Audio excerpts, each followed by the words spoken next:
Friends, நம்ம இன்னைக்கு வந்து ஈவினிங் ஒரு ரெசிபி பார்க்க போகிறோம். அது என்னென்னா, வீட்டில் இருக்கிற உருளைக்கிழங்கும் கோதுமை மாவும் வச்சு ஒரு ரெசிபி பார்க்கலாம். செய்ய தேவையான பொருட்கள்: மசிச்சு வச்ச உருளைக்கிழங்கு, 1 கப் வெங்காயம், தக்காளி, இஞ்சி பூண்டு கட் பண்ணது, பச்சை மிளகாய். நெக்ஸ்ட் வந்து அதில் ஆயில் போடுறோம்.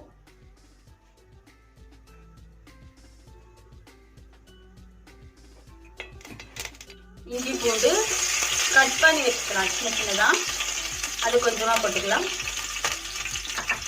அது கூடவே பச்சை மிளகாய், அதுவும் கொஞ்சமாக போட்டுக்கலாம்.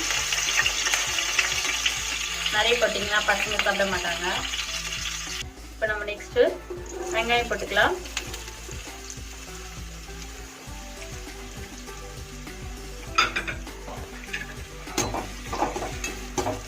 பண்ணிக்கோங்க. இந்த ஸ்டேஜில் நம்ம என்ன பண்ணிக்கலாம், தக்காளி கட் பண்ணி தக்காளி போட்டுக்கலாம்.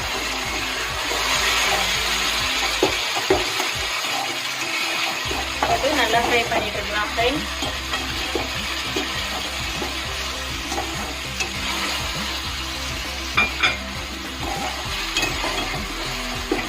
இதில் நல்லா பச்சை ஸ்மெல் போடணும்.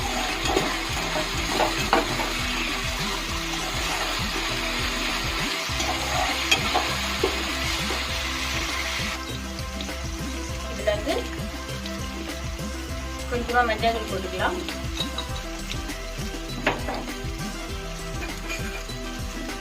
கொஞ்சமா மிளகாய் தூள் போட்டுக்கலாம். ஆல்ரெடி கிரீன் சில்லி போட்டிருக்கீங்க, கொஞ்சமா போட்டுக்கலாம். கொஞ்சம் உப்பு போட்டுக்கலாம்.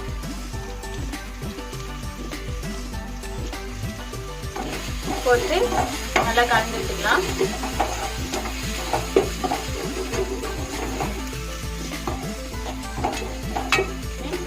இப்போ இந்த ஸ்டேஜில் நம்ம என்ன பண்ணிக்கலாம், வேக வச்ச உருளைக்கிழங்கு இதில் போட்டுக்கலாம்.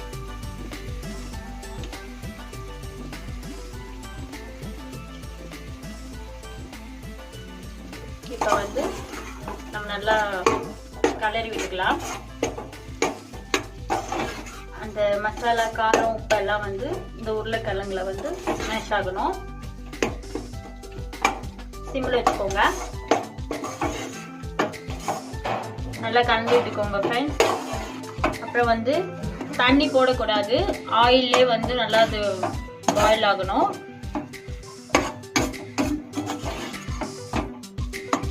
நல்லா இந்த ஸ்டேஜுக்கு வரணும். உப்பெல்லாம் சரியா இருக்கலான்னு பார்த்துக்கோங்க. நான் எப்பவுமே உப்பெல்லாம் டேஸ்ட் பண்றது இல்லை. இப்போ லாஸ்டா நம்ம என்ன பண்றோம், கொத்தமல்லி போட்டுக்கிறோம். போட்டு கலக்கி விட்டுரும். முடிஞ்சது. இப்போ வந்து நம்ம ஸ்டஃபிங் ரெடி பண்ணிட்டோம். இப்போ பிசைஞ்சு வச்ச 2 கப் மாவு எப்படி ஸ்டஃப் பண்ண போறோம்னு பார்க்கலாம். நம்ம இந்த சைஸ்க்கு உருண்டை போட்டுக்கணும் ஃப்ரெண்ட்ஸ். உருண்டை போட்டுட்டு தேய்ச்சிக்கலாம். ரொம்ப தின்னா தேய்க்க வேணாம், கொஞ்சம் திக்கா தேய்ச்சிக்கலாம்.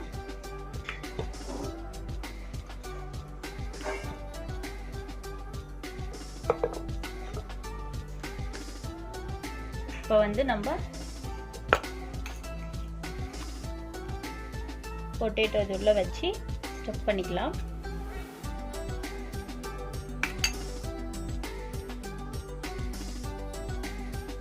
புள்ளியார் பண்டிகைலாம் கொழுக்கட்டை கொடுப்போம் இல்லைங்களா, அந்த மாதிரி பண்ணிக்கலாம்.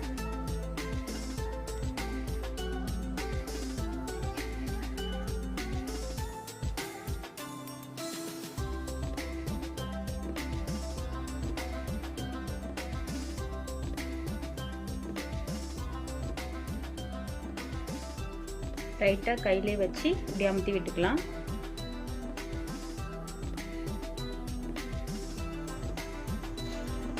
சரி ஃப்ரெண்ட்ஸ், நம்ம இப்போ வந்து ஒரு பேன் எடுத்துட்டு அதில் தண்ணி ஊற்றி இந்த மாதிரி ஒரு கப்பு அது போட்டு தண்ணியில் வச்சுருக்கோம். கீனா இல்லை எண்ணெய் கூட நீங்கள் அதில் தடவிட்டு இதில் வச்சுடுங்க. இந்த மாதிரி வச்சுட்டு நம்ம ரெடி பண்ணி வச்சுருந்தோம் இல்லையா, அதை வந்து இது மேலே இப்படி வச்சுடுங்க.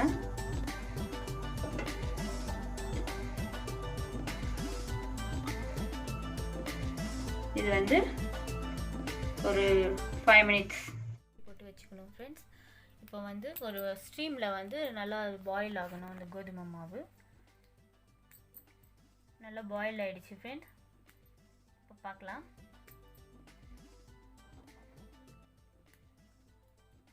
இப்போது பாயில் ஆகிடுச்சு நல்லா. நம்ம இப்போ வந்து பேனில் எண்ணெய் காய வச்சுருக்கோம்.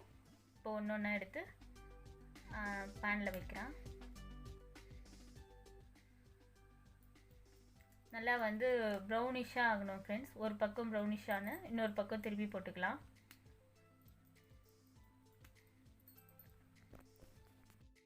அவ்வளோதான் ஃப்ரெண்ட்ஸ், நம்ம எதிர்பார்த்த ரெசிபி வந்துருச்சு. நல்லா ப்ரௌனிஷாக நல்லா வந்திருக்கு பாருங்கள். நீங்கள் ஈவினிங் குழந்தைங்க பெரியவங்க எல்லோரும் செஞ்சு சாப்பிட்லாம் ஃப்ரெண்ட்ஸ். ஓகே ஃப்ரெண்ட்ஸ், நம்ம ரெசிபி ரெடி பண்ணியாச்சு. எப்படி இருக்குன்னு பார்க்கலாம் வாங்க. பாருங்கள் ஃப்ரெண்ட்ஸ், உள்ள இப்படி தான் இருக்கும். நம்ம டேஸ்ட் பண்ணி பார்க்கலாம். நல்லா வந்திருக்கு ஃப்ரெண்ட்ஸ். நீங்கள் ஈவினிங் ஸ்கூல்லேருந்து பசங்க வந்தாங்கன்னா அவங்களுக்கு ரெடி பண்ணி கொடுங்க, அவங்க சாப்பிடுவாங்க. நல்லா டேஸ்ட்டாக இருக்குது. ஓகே ஃப்ரெண்ட்ஸ், என்னோடய வீடியோ பார்த்துட்டு லைக் போடுங்க, கமெண்ட் பண்ணுங்கள், சப்ஸ்கிரைப் பண்ணுங்கள் ஃப்ரெண்ட்ஸ். ஏன்னா பெல் பட்டன் ப்ரெஸ் பண்ணுங்கள். உங்கள் சப்ஸ்கிரைப்காக நான் வெயிட் பண்ணிகிட்ருக்கேன். ஓகே, தேங்க்யூ, பாய்.